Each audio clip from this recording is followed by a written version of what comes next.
फरवरी 2025 के important current affairs के question देखेंगे दोस्तों। एकदम सेलेक्टेड और रिफाइंड कंटेंट है। कुल 25 क्वेश्चन है और ये 25 क्वेश्चन को अच्छे से तैयार कर लीजिएगा। आपके आगामी एग्जाम की दृष्टि से ये काफ़ी बेनिफिशियल होंगे। ठीक है, बिना देर के स्टार्ट करेंगे दोस्तों। कौन सी कंपनी आंध्र प्रदेश में भारत का पहला ड्रोन सिटी विकसित कर रही है? Adani aerospace, Garuda aerospace, Reliance aerospace या हिंदुस्तान एरोनॉटिक्स लिमिटेड। तो दोस्तों ये गरुड़ा एरोस्पेस है। ठीक है, गरुड़ा एरोस्पेस कर रही है आंध्र प्रदेश में पहली ड्रोन सिटी विकसित, और आंध्र प्रदेश के ये कुरनूल में आयोजित हो रही है। ठीक है, ये भी याद रखिएगा। आजकल क्या है कि सिटी भी पूछने लगा है, तो कुरनूल आंध्र प्रदेश की सिटी में पहली ड्रोन सिटी विकसित की जा रही है गरुड़ा एरोस्पेस के द्वारा। ठीक है, अच्छा एक चीज याद रखिएगा, ये जो गरुड़ा एरोस्पेस है इसका मुख्यालय चेन्नई में है दोस्तों। ठीक है, एक बार ये भी क्वेश्चन एग्जाम में बना था, मार्क करिएगा, करिएगा। देखते हैं नेक्स्ट क्वेश्चन। नई दिल्ली में भारतीय पुनर्जागरण मोदी दशक पुस्तक का विमोचन किसने किया है? PM Modi, Amit Shah, president Droupadi Murmu, Rahul Gandhi. देखिए दोस्तों, ये जो है ना, ये अमित शाह जी के द्वारा इनॉग्रेशन किया गया है। ये जो इसकी जो एडिटिंग की है, इसके जो संपादक है डॉक्टर ऐश्वर्या पंडित है। ठीक है, और अमित शाह जी ने इसका इनॉग्रेशन किया है। और ये किस बारे में है? तो जो मोदी गवर्नमेंट के 10 साल कंप्लीट हुए हैं, ये उसके बारे में। ठीक है, एक बुक है जो कि इनके कार्यकाल के बारे में काफ़ी विस्तार से चर्चा करती है। जरूर से ये क्वेश्चन आपके एग्जाम में पूछा जाएगा। नेक्स्ट क्वेश्चन करेंगे दोस्तों। भारत के 10वें विज्ञान फिल्म महोत्सव का उद्घाटन किसने किया? नरेंद्र मोदी, अमित शाह, मनोहर पर्रिकर या प्रमोद सावंत। गोवा का फेस्टिवल है दोस्तों ये। ठीक है, विज्ञान महोत्सव, तो गोवा के मुख्यमंत्री है प्रमोद सावंत, और इन्होंने ही इसका इनॉग्रेशन किया है इस। ठीक है, तो याद रखिएगा इसे। नेक्स्ट क्वेश्चन है, नागरिक उड्डयन सुरक्षा ब्यूरो BCAS के महानिदेशक के रूप में किसे नियुक्त किया गया है? राकेश अस्थाना, राजेश निर्वाणा, सुबोध कुमार जायसवाल या अरविंद कुमार। तो ये है दोस्तों राजेश निर्वाणा। ठीक है, इन्हें याद रखिएगा। इन्हें बनाया गया है BCS का नया महानिदेशक। ठीक है, याद रखिएगा। अच्छा, इन्होंने रिप्लेस किसको किया है अगर ये पूछा जाए तो याद रखिएगा अमित मोहन प्रसाद को रिप्लेस किया है। ठीक है, नेक्स्ट है, रेल मंत्रालय द्वारा जारी किए गए एप्लीकेशन का नाम क्या है जो एक वन स्टॉप समाधान है जो कई सार्वजनिक सामना करने वाली सेवाएं प्रदान करता है? रेल कनेक्ट, स्वरेल, रेल गुरु या ट्रेन ट्रैकर। तो देखिए, रेल मंत्रालय ने हाल ही में लॉन्च किया है रेल गुरु ऐप। ठीक है, और ये वेबसाइट भी है और ऐप भी है जो कि रेलवे की कई सारी चीज़ों के लिए इम्पोर्टेंट ऐप है। तो इसे याद रखिएगा, रेल गुरु। अच्छा, स्वरेल भी इनके द्वारा अभी रिसेंटली ही लॉन्च किया गया था। ठीक है, तो ये भी याद रखिएगा। नेक्स्ट है, आर प्रागनंदा ने किसे हराकर टाटा स्टील मास्टर्स 2025 का खिताब जीता है? Magnus Carlsen, Levon Aronian, D Gukesh या विश्वनाथन आनंद। तो डी गुकेश को हराया दोस्तों। ठीक है, दोनों ही भारत के शानदार खिलाड़ी है, याद रखिएगा। और प्रागानंदा इस बार टाटा स्टील मास्टर्स का खिताब जीते हैं और हराया है गुकेश को। ठीक है, ये भी पूछा जाएगा रनर अप कौन रहा, तो याद रखिएगा। और विनर कौन रहा ये भी पूछा जाएगा। नेक्स्ट क्वेश्चन है, फरवरी 2025 में एक्वेरियन सैन्य अभ्यास का कौन सा संस्करण आयोजित किया जा रहा है? 10th, 12th, 11th या 13th। तो ये है 13th एडिशन दोस्तों। ठीक है, याद रखिएगा। ये जो युद्धाभ्यास होते हैं ना, ये तो जरूर से पूछे ही जाते हैं एग्जाम में। तो इस बार ये 13th एडिशन था। ठीक है, अच्छा ये जरूर याद रखना, एक्वेरियन किसके बीच में होने वाली एक्सरसाइज है? तो ये इंडिया और मालदीव के बीच में होती है। ठीक है, याद रखेंगे कैसे इसे? देखिए, एक्वा से रिलेट करिएगा। एक्वा यानी कि पानी होता है, और मालदीव्स कैसे है? समुद्र से घिरा हुआ है, चारों ही ओर से, एक टापू तो है ही। तो एक्वा या एक्वेरियन लाइफ के लिए आपको कहीं भी जाना हो तो आप मालदीव जा सकते हैं। इसी तरीके से याद रखिएगा, भारत और मालदीव के बीच में ये होने वाली मिलिट्री एक्सरसाइज है। ठीक है, इंडिया वर्सेस मालदीव्स, और ये 13th एडिशन था इस बार। नेक्स्ट क्वेश्चन है दोस्तों, किस टीम ने छठवीं पुरुष हॉकी इंडिया लीग 2024-25 का खिताब जीता है? पुरुषों की बात है, ठीक है। ओडिशा वॉरियर्स, हैदराबाद तूफान, रांची राड, बंगाल टाइगर्स या सुरमा हॉकी क्लब। देखिए, अभी फरवरी में ही इसका फाइनल हुआ है, तो ये जीती है बंगाल टाइगर्स, ठीक है। बंगाल टाइगर्स ने ये जीता है। और जो हैदराबाद तूफान है, इनको हराया है, ठीक है। ये रनर अप रहे, तो ये भी याद रखिएगा। नेक्स्ट क्वेश्चन है दोस्तों, भारत का कौन सा राज्य पहला एआई विश्वविद्यालय स्थापित करेगा? तमिलनाडु, महाराष्ट्र, कर्नाटक या गुजरात? तो देखिए, ये मुंबई में बनने वाला है दोस्तों, ठीक है। तो याद रखिएगा, ये महाराष्ट्र में होगा पहला एआई का विश्वविद्यालय यानी कि यूनिवर्सिटी। नेक्स्ट क्वेश्चन है दोस्तों, हाल ही में भारत के पहले व्हाइट टाइगर प्रजनन केंद्र को मंजूरी किस राज्य में मिली है? उड़ीसा, मध्य प्रदेश, कर्नाटक या राजस्थान? देखिए, ये जो है ना, व्हाइट टाइगर प्रजनन केंद्र, ये रीवा में है, ठीक है। रीवा कहाँ पर पड़ता है? मध्य प्रदेश में पड़ता है, ठीक है। आपको ये पता भी होना चाहिए कहाँ में है। और देखिए, ये फर्स्ट है, तो ये स्टैटिक का पार्ट भी बनेगा, है ना। तो इसे हमेशा के लिए याद रखिएगा। जो ब्रीडिंग केंद्र को मंजूरी दी है व्हाइट टाइगर्स के लिए, ये मध्य प्रदेश में है, रीवा में। नेक्स्ट है, भारतीय अंतरिक्ष अनुसंधान संगठन ने फीस्ट 2025 का नवीनतम संस्करण कहाँ लॉन्च किया? आईआईटी दिल्ली, आईआईटी हैदराबाद, विक्रम साराभाई अंतरिक्ष केंद्र या इसरो मुख्यालय बेंगलुरु में?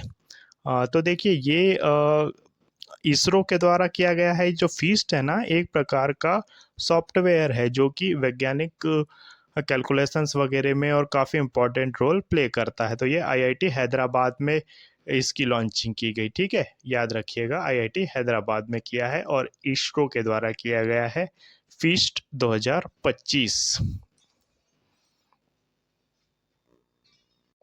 नेक्स्ट क्वेश्चन है दोस्तों, भारत में 7 से 11 फरवरी 2025 तक बिम्स्टेक युवा शिखर सम्मेलन 2025 की मेजबानी कौन सा शहर कर रहा है? नई दिल्ली, मुंबई, गांधीनगर या वाराणसी? तो गुजरात के गांधीनगर में इसकी मीटिंग चल रही है दोस्तों, ठीक है। ये याद रखिएगा। अच्छा, बिम्स्टेक क्या है दोस्तों? ये खाड़ी देशों का समूह है। बंगाल की खाड़ी से घिरे हुए आसपास के जो देश है, यानी कि नेपाल, मालदीव, भारत, श्रीलंका, है ना, इन इनमें कुल 7 देश शामिल है, इनका समूह है। और इसका हेडक्वार्टर याद रखिएगा, ये ढाका में है, ठीक है। ढाका में।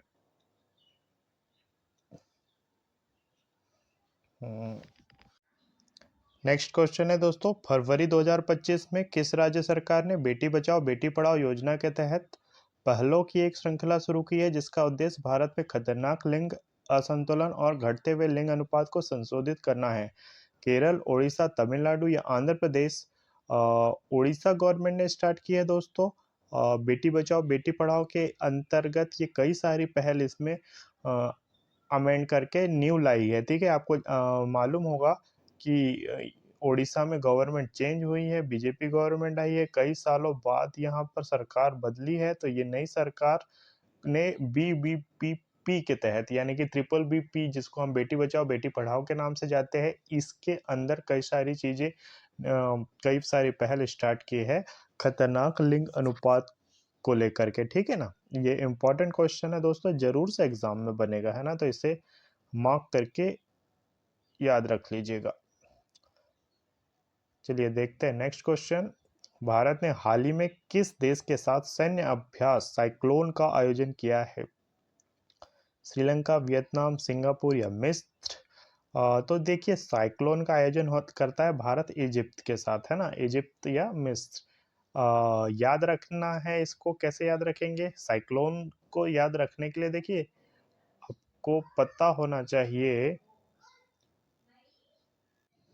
देखिए, मिस्र क्या है, चारों ओर से मतलब रेगिस्तान से घिरा हुआ है ना। तो वहाँ कैसी हवा पाई जाएगी? गर्म हवा पाई जाएगी। और ये गर्म हवा जब पहुंचेगी समुद्र में, तो क्या होगा? गर्म हवा जब पहुंचती है, तो वहां की हवा को जब गर्म करती है, तो लो प्रेशर एरिया बिल्ड होता है और उससे आते हैं साइक्लोन, है ना। तो इस तरीके से लिंक करके याद रखिएगा, साइक्लोन ये भारत और इजिप्ट के मध्य होने वाला द्विपक्षीय प्रोग्राम है, ठीक है। इंपॉर्टेंट है, याद रखिएगा। नेक्स्ट क्वेश्चन देखते हैं दोस्तों। एशियाई शीतकालीन खेल AWG 2025 का 9वां संस्करण कहाँ आयोजित किया जा रहा है? बीजिंग, हर्बिन, शंघाई या टोक्यो? देखिए ये हर्बिन में आयोजित किया जा रहा है, ठीक है। ये चीन का ही एक शहर है।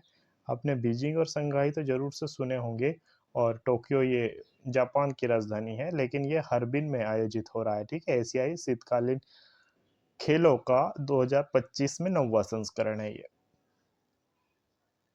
याद रखिएगा। देखते हैं नेक्स्ट क्वेश्चन दोस्तों।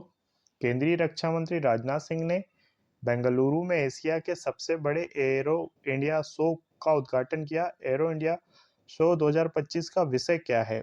रक्षा के लिए नवाचार, 1 अरब अवसरों के लिए रनवे, एरोस्पेस का भविष्य या वैश्विक रक्षा साझेदारी? तो देखिए इस बार की जो air India arrow India show का जो थीम है ये है 1 अरब अवसरों के लिए रनवे, रनवे या 1 अरब अवसरों के लिए मार्ग, इस टाइप से आप उसको याद रखिएगा, ठीक है। ये इम्पोर्टेंट चीज़ें है, इस टाइप की चीज़ें करंट अफेयर्स में जरूर से बनती है ना। फरवरी के जो क्वेश्चन मैं लेके आया हूँ ये सारे ही सेलेक्टेड है, इम्पोर्टेंट है। इसे जरूर से नोट डाउन करके रख लीजिएगा, ये आपके एग्जाम में आपको जरूर से देखने को मिलेंगे। नेक्स्ट क्वेश्चन है दोस्तों, अ, निम्नलिखित में से कौन आईसीसी चैंपियंस ट्रॉफी 2025 का राजदूत नहीं है? Shikhar Dhawan, Shane Watson, Tim Southee या महेंद्र सिंह धोनी? तो देखिए ये नहीं है, ठीक है। धोनी जी नहीं है। देखिए शिखर धवन तो है ना, और शेन वॉटसन भी है, टिम साउदी भी है, इसके साथ एक और है सरफराज, सरफराज फ्रॉम पाकिस्तान। ये वही सरफराज है जो धोखा देता है। तो याद रखिएगा, ये भी पूछा जा सकता है ऑप्शन बदल के, है ना, तो इसको भी याद रखिएगा। नेक्स्ट क्वेश्चन है, नई दिल्ली में आदि महोत्सव 2025 का उद्घाटन किसने किया? द्रौपदी मुर्मू, राजनाथ सिंह, नरेंद्र मोदी या अमित शाह? तो आदि महोत्सव जनजातीय महोत्सव है दोस्तों। तो इजीली आप गैस भी कर पा रहे होंगे, ये जो भारत की पहली जनजाति राष्ट्रपति बनी है, जो ट्राइब्स को बिलोंग करती है, द्रौपदी मुर्मू, इनके द्वारा ये आदि महोत्सव का इनॉग्रेशन होता है दिल्ली में, है ना। जनजातीय एक महोत्सव है, याद रखिएगा। नेक्स्ट क्वेश्चन है दोस्तों, 22 से 24 फरवरी तक पूसा कृषि विज्ञान मेला 2025 कहाँ आयोजित किया जाएगा? मुंबई, चेन्नई, हैदराबाद या न्यू दिल्ली? न्यू दिल्ली में हो रहा है दोस्तों इसका आयोजन, ठीक है। आईसीएमआर जो कि कृषि अनुसंधान केंद्र है भारत का, उसका मुख्यालय कहाँ है? नई दिल्ली में ही है दोस्तों, ठीक है। तो ये वहीं पर आयोजन इसका हो रहा है। एक चीज याद रखिएगा, कृषि मंत्री है भारत के शिवराज सिंह चौहान, और उन्हीं के द्वारा इसकी शुरुआत भी की गई है, ठीक है। ये भी अगर पूछ लिया जाए तो याद रखिएगा, शिवराज सिंह, ठीक है। देखते हैं नेक्स्ट क्वेश्चन दोस्तों, कहाँ में खजुराहो नृत्य महोत्सव ने 24 घंटे नृत्य के साथ गिनीज वर्ल्ड रिकॉर्ड बनाया? मध्य प्रदेश, उत्तराखंड, झारखंड या असम? देखिए दोस्तों, खजुराहो के जो मंदिर है वर्ल्ड फेमस है, ये कहाँ में है आप जानते ही होंगे। मध्य प्रदेश में है दोस्तों, ठीक है। मध्य प्रदेश में छतरपुर करके जिला पड़ता है, छतरपुर में है खजुराहो के मंदिर, जो कि चंदेल शासकों ने बनाए थे, और वहीं पर परफॉर्म होता है खजुराहो नृत्य महोत्सव, और उसी में इस बार ये गिनीज वर्ल्ड रिकॉर्ड बना है 24 घंटे कंटिन्यूअस नृत्य का, ठीक है। तो इम्पोर्टेंट फैक्ट है, याद रखिएगा, ये जरूर से पूछा जाएगा। चलिए देखते हैं नेक्स्ट क्वेश्चन दोस्तों, अंतर्राष्ट्रीय मातृभाषा दिवस प्रतिवर्ष कब मनाया जाता है? 20 फरवरी, 21 फरवरी, 22 फरवरी या 23 फरवरी? अंतर्राष्ट्रीय मातृभाषा दिवस दोस्तों यूएन द्वारा घोषित है, 21 फरवरी को हम मनाते हैं, ठीक है। हुआ क्या था 21 फरवरी को, जब बांग्लादेश और पाकिस्तान एक हुआ करते थे। देखिए 1947 में भारत का विभाजन हुआ, बांग्लादेश और भारत दो अलग देश बने, लेकिन जो भारत और पाकिस्तान दो अलग देश बने, तो जो बांग्लादेश का हिस्सा था ये पाकिस्तान के अंडर में आया था, लेकिन बांग्लादेश में दो भाषा बोलने वाले लोग थे, एक बांग्ला और एक उर्दू। तो जो बांग्ला भाषी लोग थे वहाँ के, उन्होंने सबसे पहले 1952 में 21 फरवरी के दिन ही एक आंदोलन किया था अपनी भाषा को लेकर के, ठीक है, उसी को कोट करते हुए उसी के आधार पर यूएन 1999 में घोषित करता है 21 फरवरी को अंतर्राष्ट्रीय मातृभाषा दिवस, ठीक है। नेटिव लैंग्वेजेस के लिए ये एक इम्पॉर्टेंट दिवस है, ठीक है। ये कई बार एग्जाम में पूछा जाता है कि मातृभाषा दिवस कब मनाया जाता है। देखते हैं नेक्स्ट क्वेश्चन दोस्तों। किस देश के साथ एक्सरसाइज धर्म गार्जियन का आयोजन कर रहा है भारत? दक्षिण कोरिया, दक्षिण अफ्रीका, सिंगापुर या जापान? देखिए, जापान और भारत के बीच में होती है, ठीक है, धर्म गार्जियन एक्सरसाइज। इसको याद कैसे रखेंगे दोस्तों? देखिए, याद रखने के लिए कुछ ना कुछ ट्रिक वगैरह हमको सेल्फ डेवलप करनी होती है। मेरे अकॉर्डिंग आप कुछ इस तरीके से कर सकते हैं। देखिए, सबसे ज़्यादा युद्ध के दंश कौन झेला है? जापान झेला है। जापान के ऊपर परमाणु हमला हुआ था हिरोशिमा और नागासाकी में। तो जो इस ये सब झेलने के बाद जो सबसे ज़्यादा धार्मिक हो गया है, धर्मपरायण हो गया है, वो जापान है, ठीक है। और उसने अपना गार्जियन किसको बनाया है? विश्व गुरु भारत को। तो भारत को गार्जियन बना लिया और धर्म का पालन कर रहा है जापान। तो धर्म गार्जियन अभ्यास होता है भारत और जापान के बीच, ठीक है। इम्पोर्टेंट है ये धर्म गार्जियन अभ्यास। क्या होता है ये? कई हर साल तो नहीं, पर साल 2 साल में इनका आयोजन होते ही रहता है। तो ये क्वेश्चन बनते ही रहता है कि ये युद्ध अभ्यास किन के बीच में होता है, और ये अभी 2025 में किसके बीच हुआ, 24 में कहाँ में हुआ, इस टाइप के, है ना। तो ये याद रखिएगा। अगर आपको पता है कि किन किन के बीच होता है तो आप वैसे ही इसको क्लिक कर ले जाएंगे। तो ये धर्म गार्जियन भारत और जापान की एक मिलिट्री एक्सरसाइज है। देखते हैं नेक्स्ट क्वेश्चन। कौन सा हवाई अड्डा भारत में सर्वश्रेष्ठ सुरक्षा पुरस्कार गोल्डन ट्रॉफी प्राप्त करने वाला पहला हवाई अड्डा बन गया है? इंदिरा गांधी हवाई अड्डा, छत्रपति शिवाजी महाराज अंतर्राष्ट्रीय हवाई अड्डा, मनोहर अंतर्राष्ट्रीय हवाई अड्डा या कैंपेगौड़ा अंतर्राष्ट्रीय हवाई अड्डा? देखिए, ये गोवा का मनोहर अंतर्राष्ट्रीय हवाई अड्डा है, ठीक है। याद रखिएगा, पहला है भारत में, पहले गोल्डन ट्रॉफी है सर्वश्रेष्ठ सुरक्षा पुरस्कार की एयरपोर्ट्स के लिए। तो ये काफ़ी इम्पोर्टेंट बनता है ना, कई बार ही पूछा जाएगा। अच्छा, रेलवे ग्रुप डी जैसे एग्जाम में ये चीज़ें काफ़ी पूछी जाती है कि ये हवाई अड्डा कहाँ है, ये चीज़ें कहाँ है, इस टाइप से स्टैटिक के पार्ट, ठीक है। तो याद रखिएगा, ये है इंदिरा गांधी हवाई अड्डा, ये है न्यू दिल्ली में, ठीक है। और छत्रपति शिवाजी महाराज अंतर्राष्ट्रीय टर्मिनल ये है मुंबई में। और ये तो गोवा में हो गया, ठीक है, पणजी। और केम्पेगौड़ा ये बेंगलुरु का है, ठीक है। याद रखिएगा, ये सब चीज़ें भी पूछी जाती है। नेक्स्ट है, भारतीय प्रतिभूति एवं विनिमय बोर्ड सेबी के नए अध्यक्ष के रूप में किसे नियुक्त किया गया है? अजय त्यागी, रघुराम राजन, तुहिन कांता पांडे या सुभाष चंद्र गर्ग? देखिए, सेबी के जो नए अध्यक्ष बनाए गए हैं ये तुहिन कांत पांडे हैं, ठीक है। इम्पॉर्टेंट है, याद रखिएगा। आप सेबी के महानिदेशक पूछे जाते हैं, ठीक है। अच्छा, किसको रिप्लेस करते हैं? माधवीपुरी बुच थी दोस्तों अभी तक के, कई बार आपने नाम इनका सुना भी होगा। माधवीपुरी बुच को तो रिप्लेस करते हैं, ठीक है, याद रखिएगा।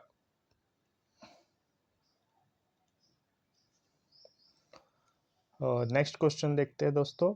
राष्ट्रीय विज्ञान दिवस हर साल 28 फरवरी को भौतिक विज्ञानी सीवी रमन द्वारा 1928 में रमन प्रभाव की खोज के उपलक्ष्य में मनाया जाता है। राष्ट्रीय विज्ञान दिवस 2025 का विषय क्या है? पहले तो ये याद रखिएगा कि 28 फरवरी को हम विज्ञान दिवस मनाते हैं।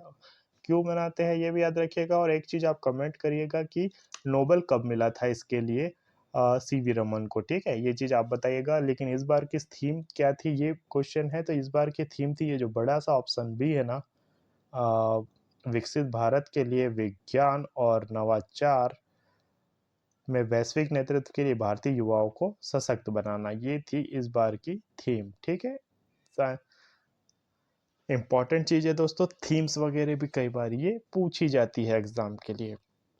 तो ये थे दोस्तों 25 सेलेक्टेड फरवरी के क्वेश्चंस। हम करने को तो 100-200 भी क्वेश्चन कर सकते थे दोस्तों, लेकिन बहुत ज़्यादा करने में बहुत ज़्यादा केओस क्रिएट होता है। ये सेलेक्टेड कंटेंट है। हम हमारे चैनल पर ट्राई करते हैं कि सेलेक्टेड और एग्ज़ाम ओरिएंटेड कंटेंट यहाँ पर प्रोवाइड करते रहे। इसी तरीके के रेगुलरली इंपॉर्टेंट कंटेंट्स आपके लिए लाते रहेंगे। तो अगर अभी तक के चैनल के साथ नहीं जुड़े हैं तो ज़रूर से जुड़ जाइएगा, चैनल को सब्सक्राइब कर लीजिएगा, वीडियो को लाइक कर दीजिएगा और एक प्यारा सा कमेंट कर दीजिएगा। मिलते हैं नेक्स्ट वीडियो में, तब तक के लिए ऑल द बेस्ट।